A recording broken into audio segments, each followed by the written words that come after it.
A train leaves station A at 0743. The train arrives at station B at 10:27. Work out the time the train takes to travel from station A to station B.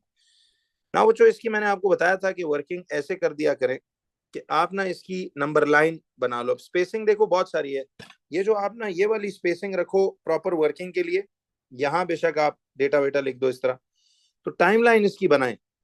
अब देखिए station ए पे वो था 0743, याद है ये तो 24 hour clock है ना, और हमने डील भी 24 आवर क्लॉक में ही करना होता है।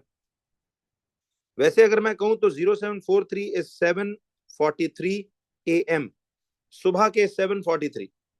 कहता है the train arrive station B at 10:27, तो ये बी स्टेशन पे 10:27 पे अराइव करती है। तो ये 10:27 का मतलब है 12 आवर क्लॉक में इट्स स्टिल 10:27 AM। तो ये भी सुबह के 7:43 यानी 7:43 मॉर्निंग वाला, और ये भी 10:27 सुबह वाला।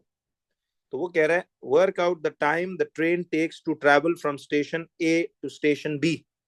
तो आपको बताया था ना कि आप एंडिंग टाइम में से स्टार्टिंग टाइम, अब आपने time taken for the journey निकालना हो या ड्यूरेशन, तो इसके लिए आपको 10:27 में से 0743 को माइनस करना पड़ेगा। बट रिमेंबर, इसमें बच्चों मैंने आपको एक बात बताई थी कि देखिए ये तो आपके पास आवर्स वाला सेक्शन है, दिस इज आवर्स वाला section and this is minutes वाला सेक्शन। नाउ 27 मिनट्स में you can not, out of 27 minutes you cannot subtract 43 minutes. तो for that याद है we'll have to borrow 1 hour from here, तो इधर आपके पास 9 hours रह गए। अब वो जो 1 hour गया इधर से to the minute section, 1 hour from the hour section to minute section will be considered 60 minutes, right? तो 60 minutes ये आपने ले लिए और 27 minutes ये ले लिए, तो ये 27 को काट के अब टोटल आपके पास 87 मिनट्स नहीं हो गए यहाँ। तो basically what we are doing is, अब नीट बनाते हैं इसको आगे में कि यहाँ रह गए 09 और इधर आ गए अब 87, तो ये आ गया ऐसे करके, और इधर नीचे वाला तो वही 0743। Now we can subtract conveniently from this. तो अब आप देखिए कि इसमें से आपने 7 में से 3 माइनस करना है तो this will be 4, and then 8 minus 4 करना है तो this will be 4, and 9 minus 7 तो ये 2 होगा। That means कि this journey took 2 hours and 44 minutes। तो आप इधर 2 hours and 44 minutes को ऐसे लेबल आउट कर लेंगे। तो सी हमने यहाँ पे ये देखा कि ये 2 hours and 44 minutes का टोटल जर्नी टाइम। तो अगेन अ सिंपल क्वेश्चन। अब आगे बी पार्ट में इट सेज कि देखिए a bus leaves the bus station at 0625. It arrives at the airport at 0705. The distance from the bus station to the airport is 24 kilometers.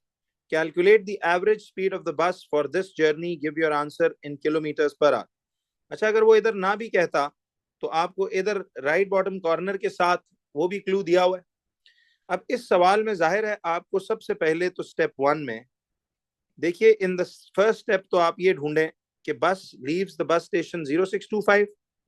तो मैं यूं करता हूं कि इसका टाइमलाइन बनाता हूं कि बस स्टेशन से the bus left eight 0625 in the morning, और कहता है कि it arrives the airport at 0705। तो एयरपोर्ट पे इट अराइव्ड एट 0705 पे। तो अब 0625 पे वो गया और 0705 पे वो एयरपोर्ट पहुंचा।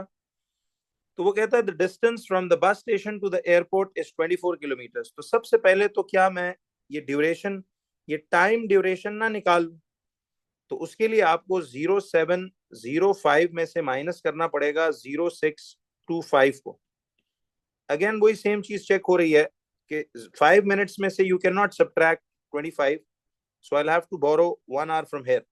Now 1 hour from the hour section, when it will go to the minute section, that will be called 60 minutes, और 5 minutes ये वाले, तो टोटल आपके पास ये आ गए 65 मिनट्स। तो अब जरा नीटली करना है तो ऐसे लिख लेते हैं 0665 सी इसी फॉर्मेशन को 0665 को मैं नीटली लिख रहा हूँ और 0625 इसमें से मैं यहां से ये निकाल लेता हूँ।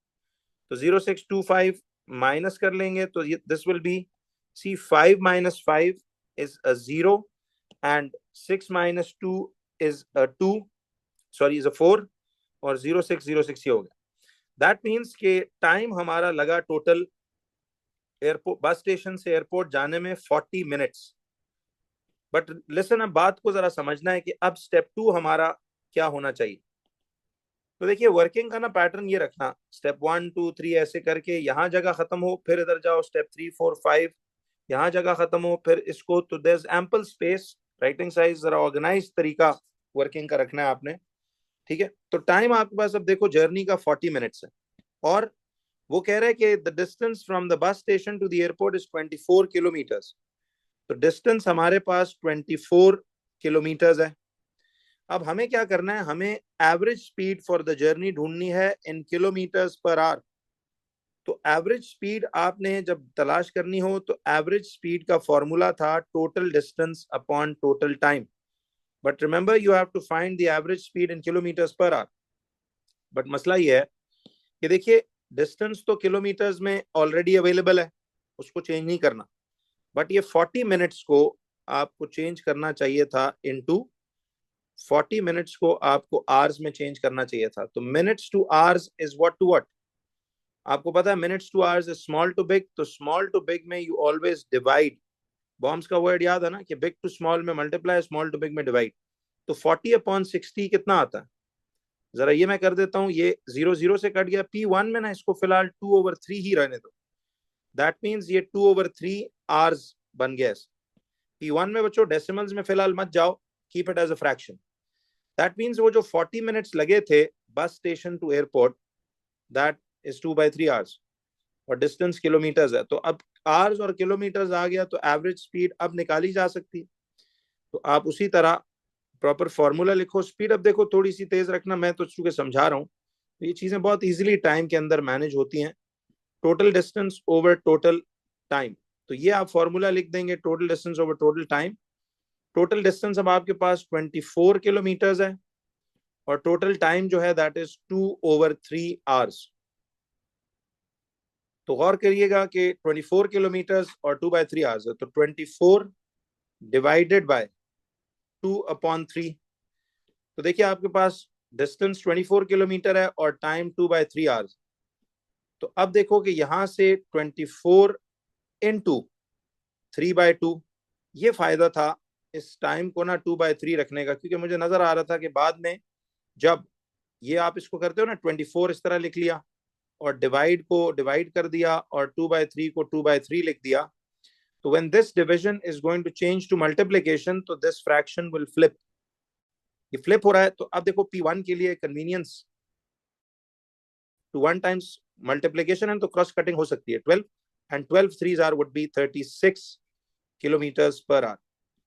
तो अब इधर आप लिख दोगे 36 किलोमीटर्स पर आवर। इसका मतलब है उस बस की एवरेज स्पीड थी from the bus station till the airport.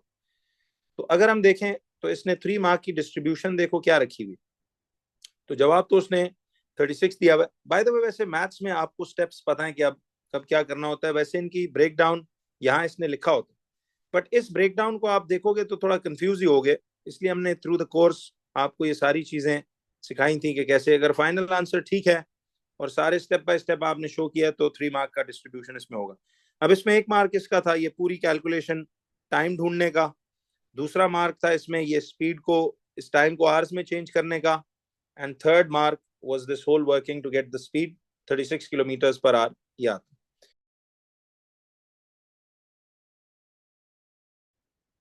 Question number 9 कहता है कि red there are red pens, blue pens and black pens in a box। अब देखिए वो कह रहे हैं एक बॉक्स में ना there are red pens, blue pens and black pens, 3 colours हैं। अब उसने कहा हुआ है कि there are X number of red pens.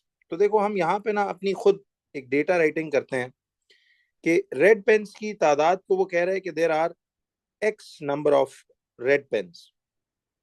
तो रेड कलर जो है यहाँ पे डेटा साइड पे भी ना बच्चों आप लिख सकते हो इस तरह से करके कि इसमें रेड पेन्स जो हैं वो समझो x नंबर ऑफ पेन्स, ठीक है, तो यहां लिख लेते हैं। अब वो कहता है कि the number of blue pens is 5 more than the number of red pens. देखिए if you follow the statement, कहता है the number of blue pens, तो मैं यहां लिख लेता हूं नंबर ऑफ ब्लू पेन्स। इस जुमले का क्या मतलब होता है? इसका मतलब क्या बताया था? इक्वल टू, वो कह रहा है 5 more than the number of red pens. तो 5 more than the number of red pens का मतलब है कि ये 5 मोर देन रेड पेन्स, तो red pens were x right, तो 5 मोर देन रेड पेन्स का मतलब 5 प्लस एक्स पेन्स नहीं हो जाएंगे? तो the number of blue pens यानी blue pens is means equal to 5 more than number of red pens. तो 5 more than number of red pens में 5 प्लस एक्स नहीं आ जाएगा। अब वो कहता है the number of black pens is 2 times the number of blue pens. तो number of black pens, तो इसका मतलब है कि आपके पास ये जो ब्लैक आ रहा है, the number of black pens, the number of black pens is 2 times the number of blue pens.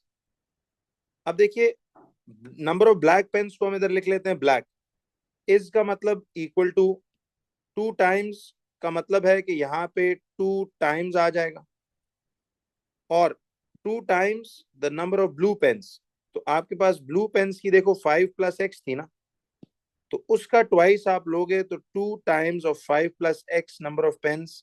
ये हम अब कैसे ढूंढेंगे? वो कहता है write an expression in terms of x for the total number of pens in the box.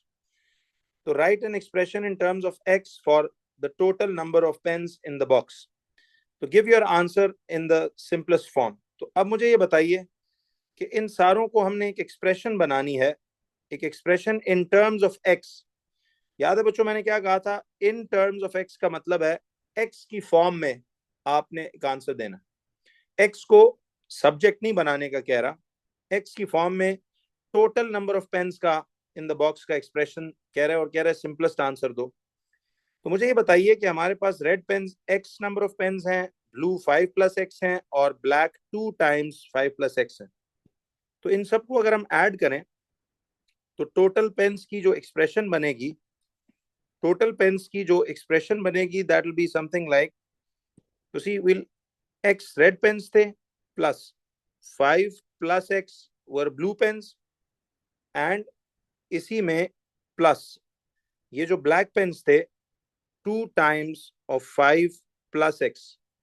अब ये टोटल नंबर ऑफ पेन्स की एक्सप्रेशन आपको दे रहा है, तो इसको अब अगर हम सिंप्लीफाई करें तो देखिए how will you simplify this, कि ये आपके पास आ रहा है एक्स प्लस, ये ब्रैकेट ओपन होता जाएगा 5 प्लस एक्स प्लस, अब ये 2 मल्टीप्लाई हो रहा है तो 2 5s आर 10, पॉजिटिव देखिए ना, positive into positive will be positive, and 2 into x would be 2x।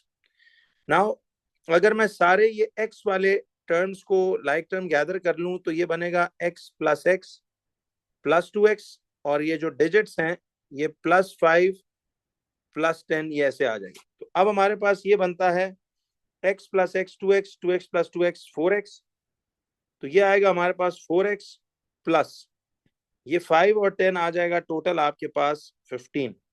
तो इसका मतलब है कि हमारे पास इस पूरे में total 4x plus 15, 4x plus 15 number of pens ऐसे होंगे। तो अब 4x plus 15 number of pens आपके पास ऐसे करके यूं आए हुए हैं। तो एक्सप्रेशन हम चले चेक कर लेते हैं जस्ट फॉर कंफर्मेशन कि ये 4x प्लस 15 ये ऐसे करके आ जाएगा। तो this will be like this. अब वो कहता है कि the total number of pens in the box is 27, तो find the number of red pens in the box. तो आप इसमें टोटल नंबर ऑफ पेन्स, अब देखिए ये टोटल नंबर ऑफ पेन्स की एक्सप्रेशन सिंप्लीफाई हो गई थी ना, तो अब दोबारा ऐसा नहीं करना कि इन सारों को ऐड करके टोटल नंबर ऑफ पेन्स 27 के इक्वेट करना, ऐसे करना लॉन्ग वर्क होगा। बेसिकली ये पूरा जो आपने सारे पेन्स के कलर्स ऐड किए, तो करते करते फाइनल एक्सप्रेशन 4x प्लस 15 बना। तो अब उसने कहा है कि the total number of pens in the box is 27, तो total pens is equal to 27 कहा, तो हमारे पास टोटल पेन्स की जो एक्सप्रेशन निकली थी 4x + 15, इसको मैं क्या इस 27 के इक्वेट ना कर दूं? तो I will get this as अब +15 इक्वल टू के उस तरफ जाकर we know it gets subtracted, तो 4x इक्वल टू अब 27 - 15 हमारे पास आता है 2 और 1 12, तो x would be equal to 12/3, तो x would be equal to 4। तो देखो वर्किंग इस तरह ऑर्गेनाइज, स्टेप 1 2 3 4 5 इस तरह करके, देन इस तरफ जाओ, यहाँ जगह खत्म हो, इधर चले जाओ, तो देयर इज एम्पल स्पेस। तो x की वैल्यू 4 आती है। अब उसने कहा find the number of red pens in the box. ये तो देखो हमारे पास x का आंसर आया।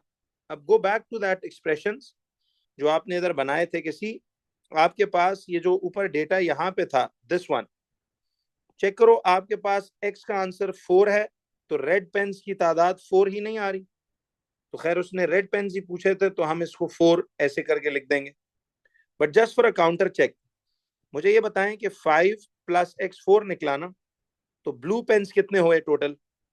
5 ये वाला था और प्लस x 4 निकला है, तो 5 + 4 blue pens will be 9 pens. तो 9 ब्लू पेन्स थे और 4 रेड पेन्स थे। और ये जो आपके पास ब्लैक कलर के पेन्स निकले, इसका अमाउंट देखो जरा, तो ये 5 + x यानी 5 + 4 is 9 and 9 2s are is 18। तो इसका मतलब है कि 18 पेन्स आपके पास दे वर ब्लैक।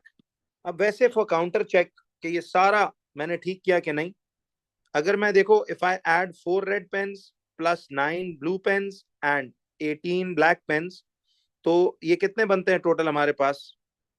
अब देखिए ना, ये 4 + 9 इज गोइंग टू बी, ये आएगा आपके पास 4 + 9 13, 13 और 18 कितने हो गए? तो ये आपके पास, जरा इसको टोटलिंग करते हैं 1 मिनट।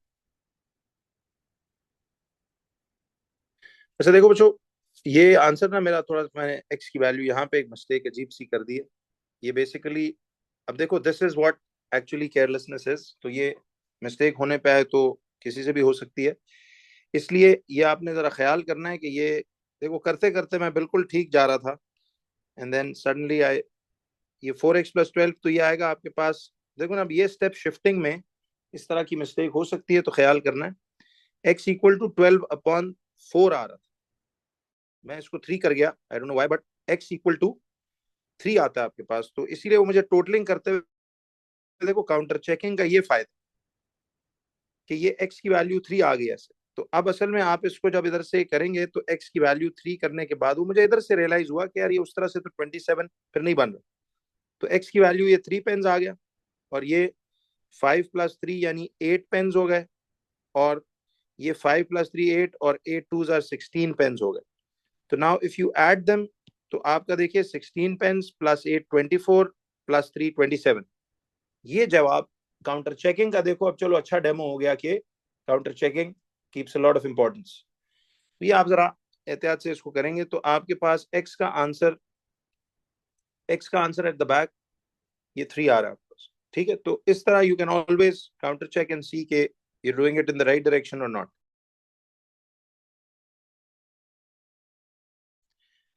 कहता है Maya invest $480 at a rate of 2% per year simple interest. अब ये 2% पर ईयर दिया हुआ और सिंपल इंटरेस्ट, तो कुछ याद आया? सिंपल इंटरेस्ट में फॉर्मूला क्या था और कंपाउंड इंटरेस्ट का फॉर्मूला क्या था? ये दोनों चीजें आपको बड़ी क्लियरली सिखाई गई थी। अब वो कहता है calculate the total amount of interest. अब इंटरेस्ट की अमाउंट याद है, वो extra money given by the bank she receives at the end of 5 years। तो यार वही डेटा स्टाइल राइटिंग हम करेंगे अब, कि देखिए उसकी इन्वेस्टमेंट $480 है, तो इसका मतलब है प्रिंसिपल अमाउंट। देखो यार, अब आपको ये ईयरली के ऊपर टाइमर्स लगा के करने को इसलिए कहा जा रहा है कि अब ये एक फाइनल मॉक प्रैक्टिस है, ठीक, ताकि आपको इसको जो स्पेस यूटिलाइजेशन है ये भी मैनेज करना आए।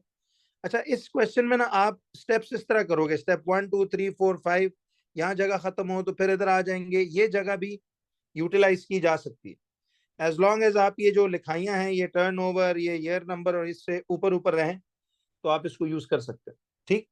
और वर्किंग हमेशा ना ऐसे हो, जैसे मॉक्स में मैं आपको इसीलिए कॉलम वर्किंग कराने की आदत डाली हुई थी कि आपने इस तरह करके इधर जब जब ये जगह इधर खत्म हो जाए तब आप इस जगह पे आओ, ठीक है, फिर इस जगह को यूज करो। ये जगह खत्म हो तो आप ये जगह भी इस्तेमाल कर सकते हो। बस डैश को नीट सा छोड़ना है इन पे आंसर के लिए। अच्छा, अब देखिए वो कहता है कि तो प्रिंसिपल अमाउंट इसमें आ गई $480, $480 इसमें प्रिंसिपल अमाउंट आ गई, ठीक है जी।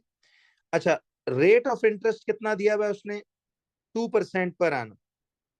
तो रेट आर यानी 2% पर एनम मतलब पर ईयर, ठीक है जी, ये 2% पर एनम आ गया। अच्छा, अब आपको बताया था, याद है कि अगर इंटरेस्ट रेट पर एनम या पर ईयर में दिया हुआ तो फिर टाइम ड्यूरेशन भी आप उसको जो है वो ईयर्स में ही लेंगे। बिल्कुल सही है। अब देखो यहां पे ना एक लफ्जों में कंफ्यूजन आपको लगेगी। वो कह रहा है calculate the total amount of interest. अब देखो यहां उसने आपको थोड़ा सा लफ्जों में फेरा है।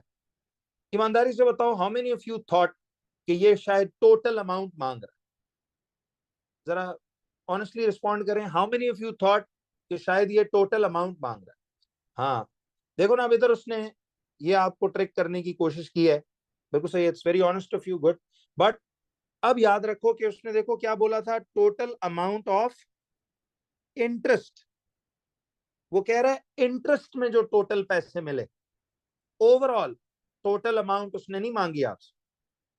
तो ये गलती देखिए आपने जब करते हुए सॉल्व किया होगा पर्चा, तो ईयरलीज आपको ये एक्सपीरियंस बड़ा जबरदस्त देंगी कि पता लगता रहेगा प्रिसाइसली कि यार गड़बड़ कहाँ कर रहे हो, ठीक।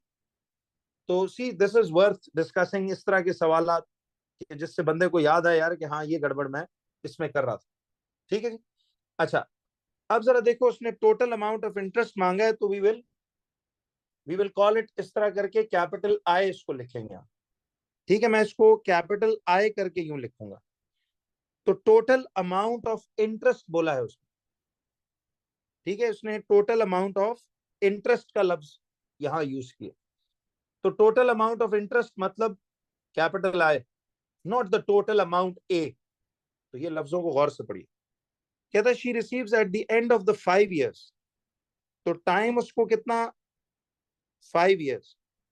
देखिए ये क्लियर रखिए, अगर rate of interest per year यानी पर एनम है, इधर उसने से पर ईयर लिखा हुआ, मैंने चलो एनम लिख दिया की बात है। तो अगर इंटरेस्ट रेट पर ईयर है तो फिर टाइम को भी ईयर्स में लेना। याद है, अगर इंटरेस्ट रेट पर मंथ होता तो फिर हमें इन 5 सालों को भी पहले किस में चेंज करना पड़ता? मंथ्स में। बट ये क्लियरली देखना कि इंटरेस्ट रेट अगर पर ईयर है तो फिर टाइम भी आपको ईयर्स में ही लेना पड़ेगा। यहां तक क्लियर है सब? चलिए, तो अब आपने इसमें ये देखना है कि देखो हमें इंटरेस्ट के पैसे चाहिए ना, तो फॉर्मूला क्या बताया था आपको? अब जरा ये वर्किंग करने का भी तरीका सीखो कि इसमें जगह बचाओ। देखो I = PRT/100 यूं लिखो। अब इंटरेस्ट की जगह P कितना है आपके पास? 480 इंटू आर था 2% इंटू टाइम है 5 years अपॉन 100 को आप ऐसे लिखो, ठीक है। अब आप पूछ रहे थे ना जी हमें वर्क मार्क्स का कैसे पता चलेगा, तो आपको बताया, अब देखो फॉर्मूला और वैल्यूज पुट करने का 1 नंबर हमेशा होता है, 2 मार्क्स है ना। तो 1 नंबर तो आपको फॉर्मूला वैल्यूज का ये मिल जाएगा। अब अगले स्टेप में जरा हम इसकी कटिंग करते हैं, चूंकि पेपर 1 है। डू यू रिमेंबर जब एक सिंगल फ्रैक्शन दिया हो, याद है सबको कि एक सिंगल फ्रैक्शन हो और दरमियान में सबके साथ मल्टीप्लाई हो रहा हो, तो फिर ये डिनोमिनेटर जो है ऊपर इनके साथ कट होता है कैसे, जरा ये देखिएगा। तो ये 0 से 0 गया। अब आपको ये कटिंग तो पता है कि ये 0 इस 0 से काट दो, ठीक है जी। और अब आप यूं देख लें कि ये 2 1 टाइम्स और 2 5 टाइम्स और फिर 5 1 टाइम्स एंड 5 1 टाइम्स। तो ये आप कटिंग्स जो है ना यूं करना सीखेंगे। अब मुझे देखो ये बताओ कि 48 इधर से रह गया, ये सारे कट के वंस रह गए। तो 48 इंटू वन जवाब देखो P1 में बस इस तरह की कैलकुलेशंस आपको आती हैं। तो ये टोटल $48 5 साल के एंड पे इंटरेस्ट उसे $48 मिलेगा। तो टोटल अमाउंट ऑफ इंटरेस्ट कहा था उसको, तो $48। लेकिन अगर वो कहता कि calculate the total amount of money she receives at the end of the 5 years, तो फिर आप इसमें अगेन इंटरेस्ट निकाल के अमाउंट, टोटल अमाउंट का फॉर्मूला याद है, प्रिंसिपल वैल्यू प्लस इंटरेस्ट की वैल्यू। तो तब आप इसमें प्रिंसिपल अमाउंट 480 प्लस ये जो इंटरेस्ट के पैसे 48 थे ये ऐड करते, तो total amount at the end of the 5 years इतने इतने डॉलर्स आपके पास निकलती। लेकिन बच्चों यहां उसने टोटल अमाउंट ऑफ मनी नहीं मांगा, उसने आपसे टोटल अमाउंट ऑफ इंटरेस्ट जो है वो बोला। तो अब जरा मुझे एक बात बताओ कि इंटरेस्ट आपके पास $48 है, तो फिर आप इसका जवाब फाइनल आंसर भी यहाँ, अब देखो डॉलर ऑलरेडी इसने यहाँ दिया हुआ है, डॉलर ऑलरेडी दिया हुआ है, तो आप इसको सिर्फ 48 लिख दें। देखो बच्चों ये बात क्लियर कर लो एक दफा दोबारा, कि आप इसको, ये चूंकि छोटा लिखा हुआ है तो कई दफा ओवरलुक हो जाता है। अब इधर डॉलर दिया हुआ और उसके बावजूद अगर आप यूं लिख रहे हो ना, तो इसमें मार्क कटने का चांस है। तो इसलिए अगर यूनिट पहले से दिए हुए हैं तो जस्ट राइट दी अमाउंट। हाँ, अगर ये डॉलर इधर ना दिए होते तो फिर आप पूरा लिखते इस डैश के ऊपर के $48 इसका आंसर। ये जो डैशेस होते हैं इस पे कटिंग ओवर राइटिंग को आपने नहीं अलाउ करने देना, ठीक है जी।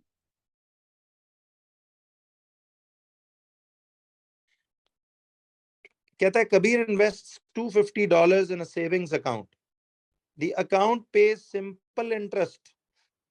देखो बात उसने यहाँ पे खत्म कर दी है कि अकाउंट कौन सा टाइप का है, सिंपल इंटरेस्ट वाला अकाउंट है।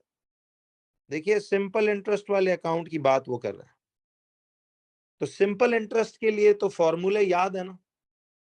अब देखिए उसने $520 सेविंग्स अकाउंट में इन्वेस्ट किए, अकाउंट सिंपल इंटरेस्ट के थ्रू पे कर रहा है eight a rate of 1.5% per year.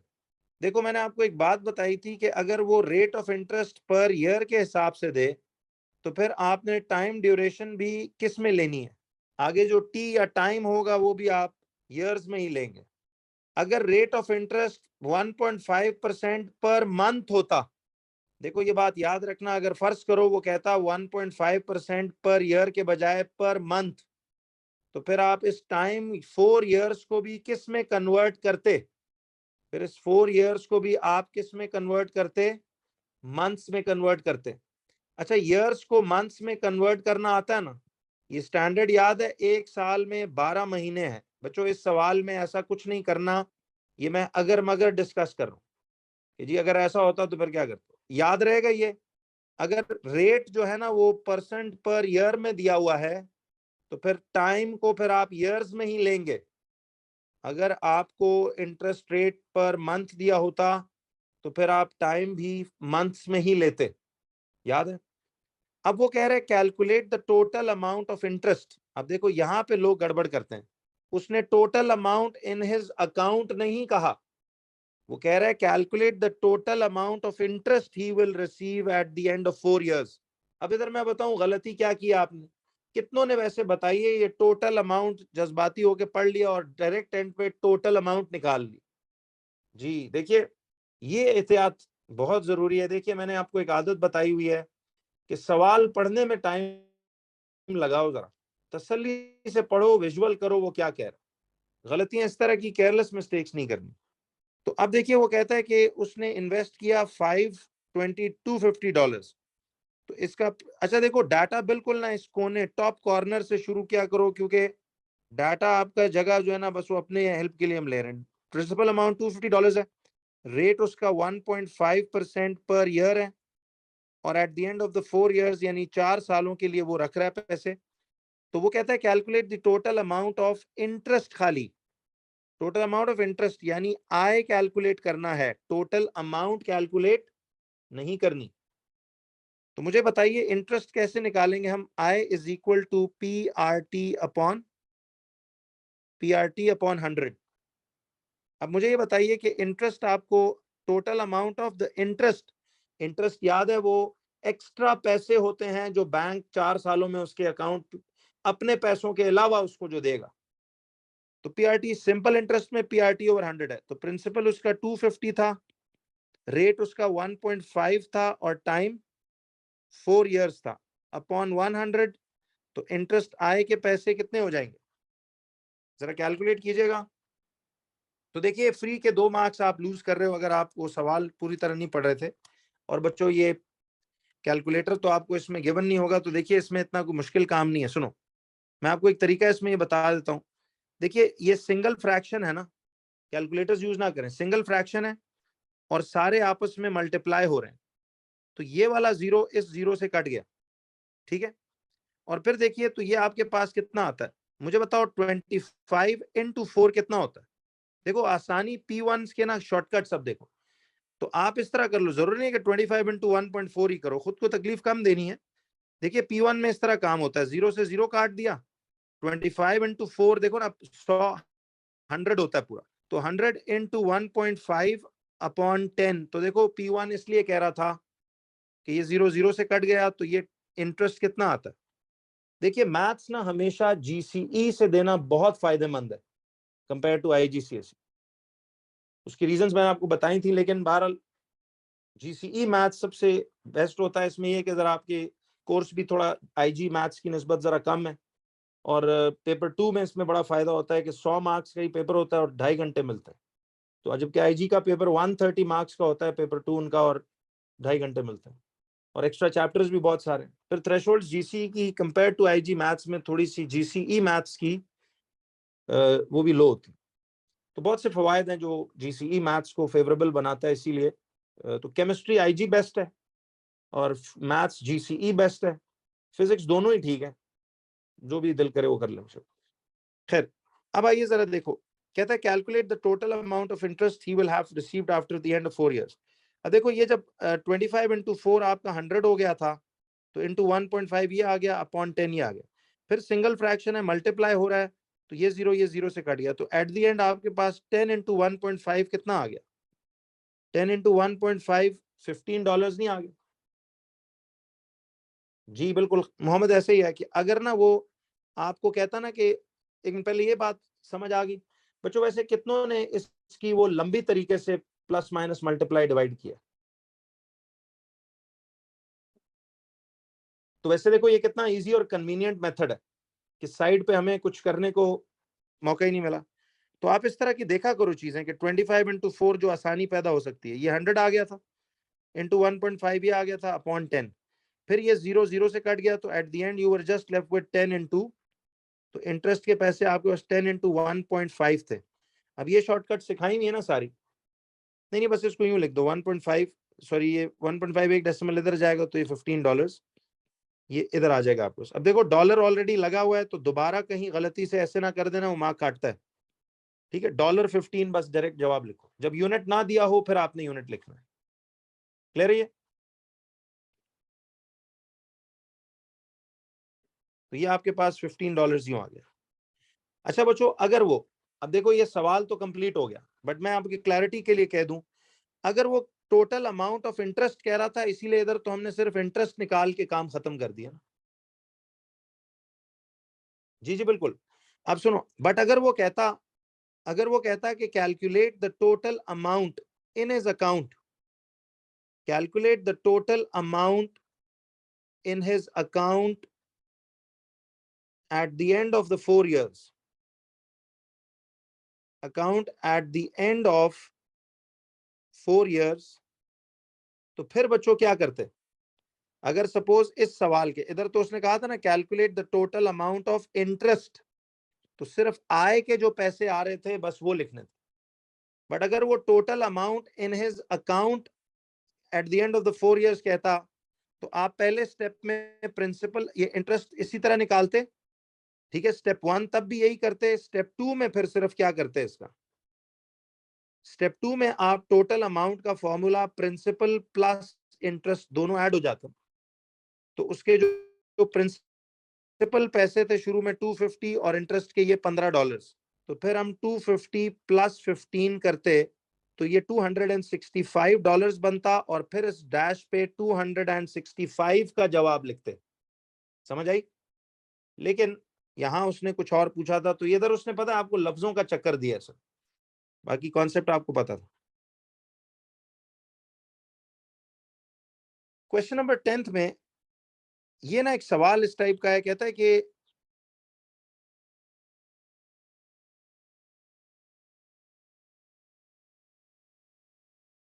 देखिए किस किस को वैसे 10th में मसला हुआ है?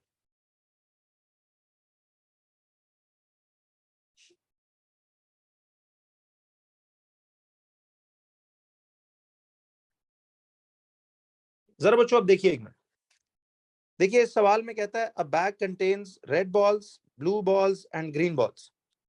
The ratio red is to blue is 3:8, green is to blue का रेशो 2:5 है। अब देखिए मैं ये करने वाला हूं कि देखिए इनमें एक कलर आपको क्या दिख रहा है, एक कलर ना दोनों अलग अलग रेशोज में एक कलर वो हमेशा आपको कॉमन बताया करेगा, एक कलर वो हमेशा आपको कॉमन बताया करेगा। तो आपने क्या करना है कि इधर ना जरा इस पहले इस रेशो को मैं लिखता हूं। देखिए रेड इज टू ब्लू का रेशो 3:8 है ना, तो रेड के नीचे 3 आ जाएगा और ब्लू के नीचे 8 आ जाएगा। अब गौर करो आगे ग्रीन इज टू ब्लू का क्या रेशो दिया हुआ, 2:5 है। तो मैं जरा ब्लू को पहले लिख रहा हूं, देखिए ब्लू को मैं यहां लिख देता हूं और इधर आगे करके ग्रीन लिख देता हूं। See I can swap it around ना, कि ब्लू पहले लिख लूं, ब्लू रेशो ग्रीन कर दूं, ब्लू रेशो ग्रीन। तो इसका पर ये ख्याल से देखना कि ब्लू जो है वो 5 यूनिट्स था, तो ब्लू इधर 5 यूनिट्स आ जाएगा और ग्रीन कितने यूनिट्स थे, 2। इस फॉर्मेट में लिखो कि देखो रेड इज टू ब्लू 3:8 और फिर ब्लू इज टू ग्रीन 5:2। यानी देखिए ब्लू को ब्लू के नीचे ही आप लेकर आओ, ऐसे अरेंजमेंट करो कि ब्लू जो है वो ब्लू के ये वाले इधर के ब्लू वाले के नीचे आए, एक ही फ्लो में आए ऐसे। तो मैं यूं करता हूं कि अब मैं इन दोनों को जब ऐसे इनसर्कल कर लूंगा, ठीक है, तो मेरा क्वेश्चन फ्रॉम यू इज, ये तो देखिए अब बच्चों आप गौर करो कि ये ब्लू कलर तो देखो बैग भी सेम ही है, बट ब्लू की ratios with the other colour different different. तो वो जो कलर सेम दिया होगा ना, आपने पहले हमेशा उसके इन गिवन फिगर्स को एक जैसा अमाउंट बनाना है। और एक जैसा क्या, हम लोएस्ट कॉमन मल्टीपल ही नहीं बनाएंगे इस 5 और 8 का, तो आप एलसीएम फिगर ऑफ 5 एंड 8 ले लें। एलसीएम फिगर ऑफ 5 एंड 8 ले लीजिए। तो आपको एलसीएम ऑफ 5 एंड 8 निकालना आता है ना, देखो 8 एंड 5 का एलसीएम है 2 4s are 5 as it is, 2 2s are 5 as it is, 2 1s are 5 as it is, 5 1s are, तो 2 2s are 4, 4 2s are 8, 8 5s are, तो एलसीएम फिगर इसका आ गया आपके पास 40। नाउ सी आपने इस ब्लू को सेम करना, अब इस 8 को भी क्या बनाओ 40 एलसीएम जैसा, और इस ब्लू को भी 40 बनाओ। मुझे ये बताएं ये 5 जो है बच्चों, ये 5 40 कैसे बनेगा, जब इसको इनटू 5 कर देंगे, ठीक है, इनटू 5 कर देंगे। और ये 5 ब्लू वाला कैसे 40 बनेगा, जब इसको इनटू 8 कर देंगे। अब मुझे बताओ रेशोज में अगर इसको इनटू 5 खुद से कर रहे हो, तो आपको फिर इस 3 को भी तो इनटू 5 करना है, बिकॉज दोनों तरफ आपको सेम सलूक करना पड़ता है, ठीक है जी। और इसी तरह अगर आपने इधर नीचे इस ब्लू वाले में इनटू 8 किया है, तो फिर इस साइड पे भी तो आप इसको इनटू 8 करेंगे कि नहीं। तो जरा मुझे बताइए अब ये 3 5 टाइम्स कितना बनेगा, 3 5 टाइम्स ये 15 बनेगा, और ये 8 5 आर ये 40 बन गया। समझ आई बात अब।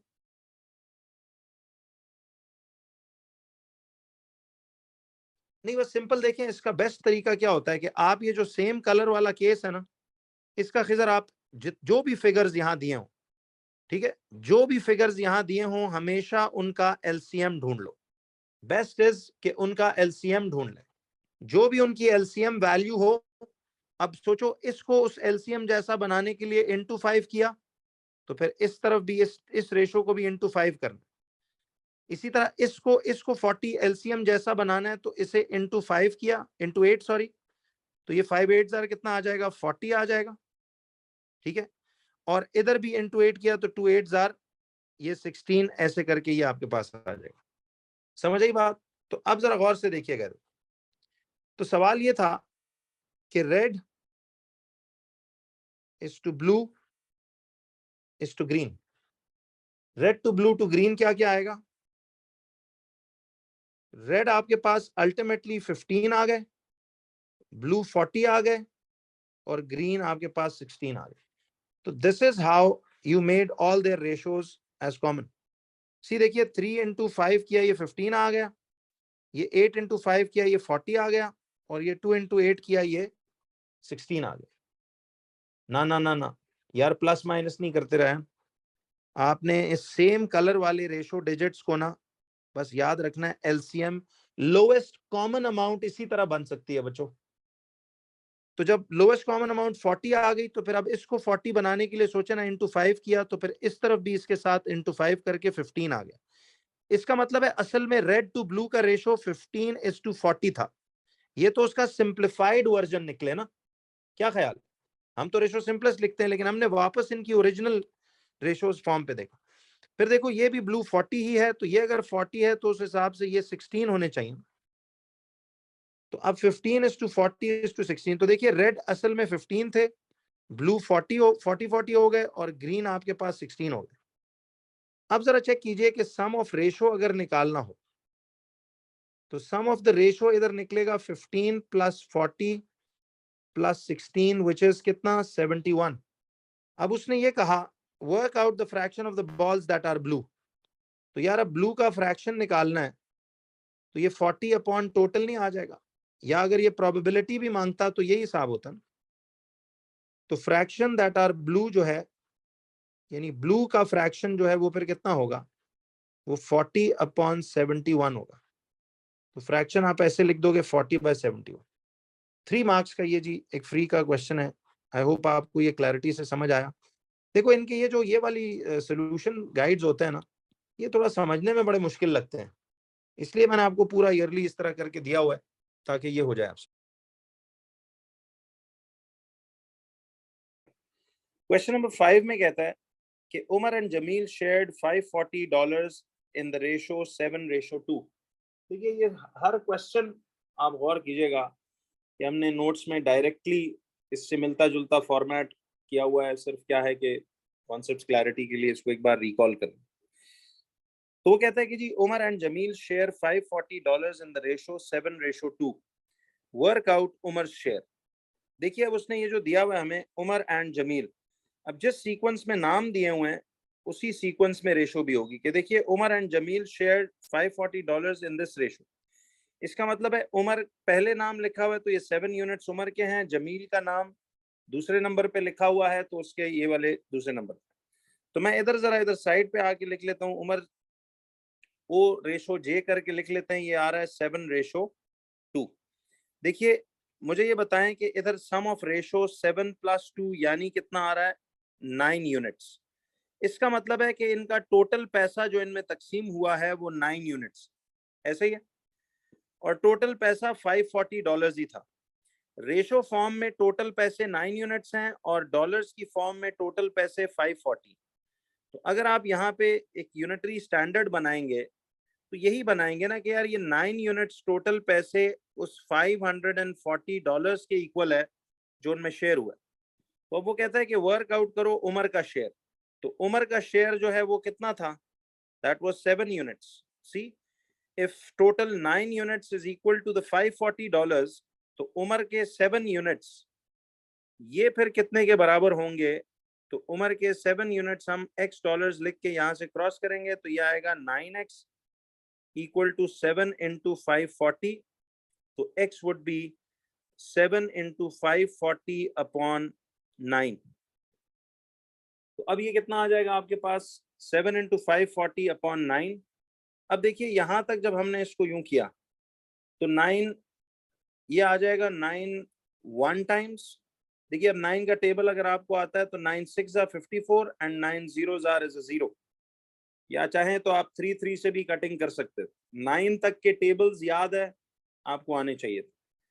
तो see this was 9 1 times, 9 6 times is a 54 and 9 0 times को 0 लिखा। तो अब ये 60 into 7 जो है, देखिए 60 into 7 जो है ये कितना आएगा, 7 zeros are 0, 7 6 are 42, तो ये आएगा आपके पास $420।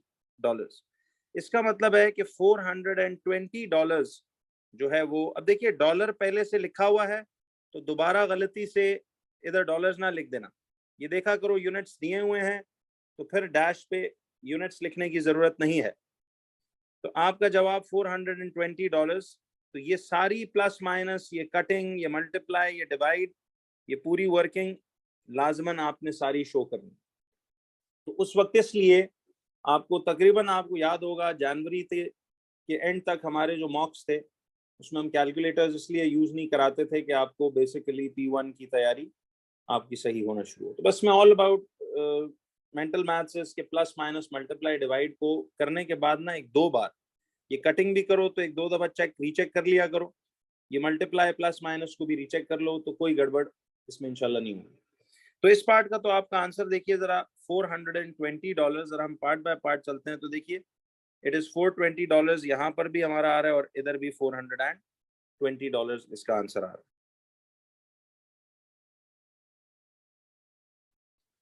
देखिए 17th क्वेश्चन में वो कहता है कि in a sale the price of a coat is reduced by 25%। कहता है द सेल प्राइस इज $120। देखिए जब रिड्यूस का मतलब बेसिकली तो डिस्काउंट है। मैंने आपको क्या बताया था कि 25% रिडक्शन का मतलब 25% डिस्काउंट है। तो इट मींस कि आपकी जो मार्क प्राइस है या जिसको हम ओरिजिनल प्राइस कहते हैं, ठीक है, इस केस में मार्क प्राइस या ओरिजिनल प्राइस एक ही बात है, वो तो 100% होती है। लेकिन सेल में जब डिस्काउंट मिलता है तो 25% डिस्काउंट के बाद सेल प्राइस तो बच्चों 75% होगी। तो अब वो हमें कहता है कि जी अगर मार्क प्राइस 100% है, सेलिंग प्राइस 75% होगी, तो कहता है द सेल प्राइस इज $120।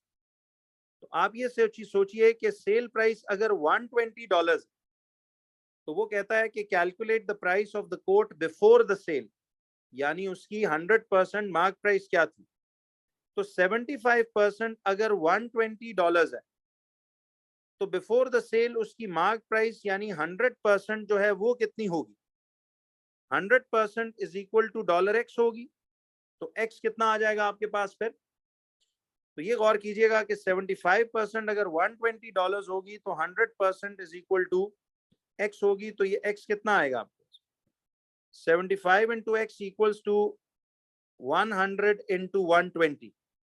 तो x होगा 100 इंटू 120 अपॉन 75। तो ये कितना आएगा 100 इंटू 120 अपॉन 75।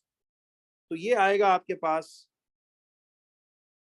अब इसको आपने देखिए कैसे कट करना है, जरा उसकी कैलकुलेशन इस तरह कट करके देखिए। तो ये 5 से देखिए 5 1 टाइम्स और ये 5 5 आर 25, 15 टाइम्स 75 होता है। 5 2 आर 10, 2 कैरी हो गया, 5 4 आर 20। तो ये बचा आपके पास 100 इंटू 24 अपॉन 15। अब ये दोनों देखिए, ये वाला अमाउंट और ये वाली अमाउंट 3 से कट हो सकती। तो आप इसको कर दीजिएगा कि 3 5 टाइम्स। सी P1 में बस ये एक छोटी सी केयरफुल आदत होनी चाहिए कि कटिंग आपको पता हो, 3 5 टाइम्स और 3 8 टाइम्स। ठीक है जी। फिर आप सोचिए कि ये 5 1 टाइम्स और 5 2s are and 5 0s are. तो आपके पास अल्टीमेटली 20 इंटू 8 बचा। तो 20 इंटू 8 आप कैसे करते हो, 8 0s आर 8 2s आर 16। तो ये आ जाएगा आपके पास $160। इसका मतलब है कि बिफोर द सेल उसकी कीमत $160 थी। अब डॉलर्स लिखा हुआ है तो आप मत लिखिए। तो I hope you are clear कि देखिए जब वो कह रहे हैं ना sale the price of a coat is reduced by 25%, तो 25% डिस्काउंट का मतलब है मार्क प्राइस 100% है तो सेलिंग प्राइस 75% होगी। तो वो कहता है द सेल प्राइस इज 120। तो यही सेल प्राइस 75% वाली ही $120 है। तो calculate the price of the coat before the sale. तो बिफोर द सेल तो 100% है। तो अगर 75% $120 है तो 100% x के बराबर होगी। तो आप यहाँ पे लिखेंगे 75% अगर $120 है तो 100% x होगी। तो ये आंसर आपके पास यूं करके आ जाए। यहां तक क्लियर है बच्चों सबको। तो if you look back at the answer तो ये आपके पास आएगा $160। ये इसका जवाब। उसने कहा कि जी write 68% as a fraction in its lowest terms. तो बच्चों 68% का मतलब क्या होता है, देखिए 68% मींस 68 आउट ऑफ एवरी 100। तो परसेंट का तो मतलब ही है 68 आउट ऑफ 100। तो हम जब कहते हैं खुद के लिए भी कि जी आई स्कोर्ड 68% मार्क्स, तो इसका मतलब है हम 68 आउट ऑफ 100 ले। ठीक है जी।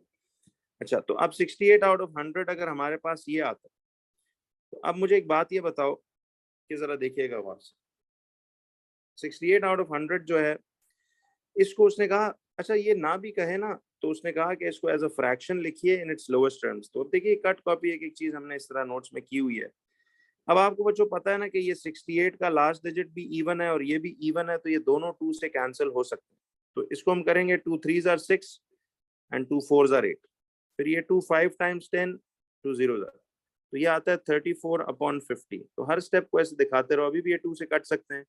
2 1s आर 2 होता है देखिए, और 1 कैरी है, तो 2 7 टाइम्स 14, और ये 2 25 टाइम्स होता है। तो आपके पास जवाब बचा 17/25। देखिए अब ये फर्दर कट डाउन हो नहीं सकता, इसलिए मैं इसको ऐसे ही लिख रहा हूँ, 17/25 शुड बी द आंसर। अच्छा, अब इसी तरह से देखिए कि देखिए उसने आगे हमें सवाल में कहा है, कहता है a bag contains red balls and blue balls, the balls are in the ratio red ratio blue is 3:5। Cut copy देखो, नोटिस करो सिचुएशंस वही वाली जैसे 2021 में थी, इधर भी वही बात पूछी। वहां उसने याद है वो उमर एंड जमील के फॉर्म में पूछा था, इधर उसने एक और बॉल्स की कलर्स की रेशियो से पूछ लिया। तो वो कहता है कि a bag contains red balls and blue balls, the balls are in the ratio red ratio blue is 3:5। देखिए इसका मतलब है कि रेड 3 यूनिट्स थे और ब्लू हमारे पास 5 यूनिट्स ही। तो जिस सीक्वेंस में उसने यहाँ पे दिया हुआ है कि देखिए रेड 3 यूनिट्स आएगा और ब्लू 5 यूनिट्स आएगा, तो 3:5 ऐसे लिख देंगे। अब वो कहता है write down the fraction of the balls that are red, write down the fraction of the balls that are red. तो मुझे एक बात बताइए, fraction of the balls that are red कैसे निकालेंगे? सबसे पहले तो आप मुझे ये बताओ कि इधर से सम ऑफ रेशो कितना बनता है। देखिए 3 + 5 यानी टोटल 8 यूनिट्स हैं, दोनों कलर्स के मिला के टोटल 8 यूनिट्स हैं। लेकिन उसने हमसे पूछा है कि व्हाट फ्रैक्शन, फ्रैक्शन बताना, दैट आर रेड। तो रेड का फ्रैक्शन निकालना है, तो मुझे बताइए रेड की रेशो कितनी है। See red is 3 upon the total 8, तो इसका मतलब है कि रेड का फ्रैक्शन 3/8 होगा। फर्ज कीजिए अगर वो परसेंटेज पूछता, तो आप यही फिर इसमें करते हैं ना कि 3 अपॉन रेड की परसेंटेज पूछता, तो 3/8 को इनटू 100 करके फिर कर लेते हैं। लेकिन इसने सिर्फ पूछा what is the fraction that are red, तो रेड के 3 आउट ऑफ द टोटल 8 जो है वो रेड है, तो यहाँ पे हम 3/8 ऐसे करके यूं लिख देंगे। क्लियर है जी? तो ये आपके पास जवाब आया इस तरह से करके। तो ये तो पिछले क्वेश्चन नंबर 3 का आंसर भी देखिए वही था, cube root 196 4 cube and 9 square, ये जो हमने अपना ये निकाला था आंसर, सी ये वाला। इसको भी जरा चेक कर लेते चलें साथ साथ। फिर ये 17/25 है, ये 17/25 है, ये 3/8, ये 3/8।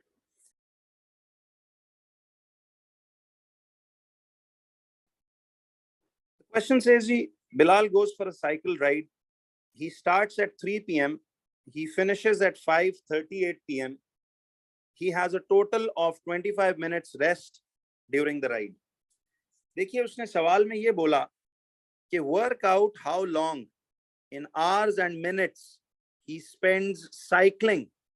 बच्चों साइकिलिंग की बात उसने आपसे पूछी है। देखिए अब ये सवाल इतना स्ट्रेट है नहीं जितना ये दिख रहा है। आपको थोड़ी सी अकल ये करनी है कि इसने जो बोला कि देखिए वो कह रहा है he starts of eight 3 p.m. तो हम जरा ये देखते हैं इसका कि वो नंबर लाइन वाला टेक्निक जो बताया था कि देखिए उसने 3 p.m. स्टार्ट किया है, तो 3 p.m. Is basically 1500 in 24 hour format, right. 1500 ये 24 आवर फॉर्मेट में होता है। 3 p.m. को हम ये कहते हैं, याद है, +12 करना होता है। रिमेंबर PM में +12 करके 15 आ गया। अच्छा, इसी तरह से वो कहता है कि ही फिनिशेस एट 5:38 PM, तो उसका अगर फिनिशिंग टाइम 5:38 PM है, तो ये तो 12 आवर क्लॉक है ना। अगर मैं इसका 24 आवर फॉर्मेट बनाऊं, तो PM में क्या करते हैं आप, +12 करोगे 5 में, तो ये बन जाएगा 17:38। तो ये एक टेक्निक बताई थी कि PM का मतलब होता है कि आप +12 कर। अब जरा देखिए कि इसका स्टार्टिंग टाइम तो 3 PM था, एंडिंग टाइम 5:38 PM यानी 17:38 था। बट वो कहता है he has a total of 25 minutes rest देखिए ये रेस्टिंग टाइम उसका साइकिलिंग टाइम में नहीं आता।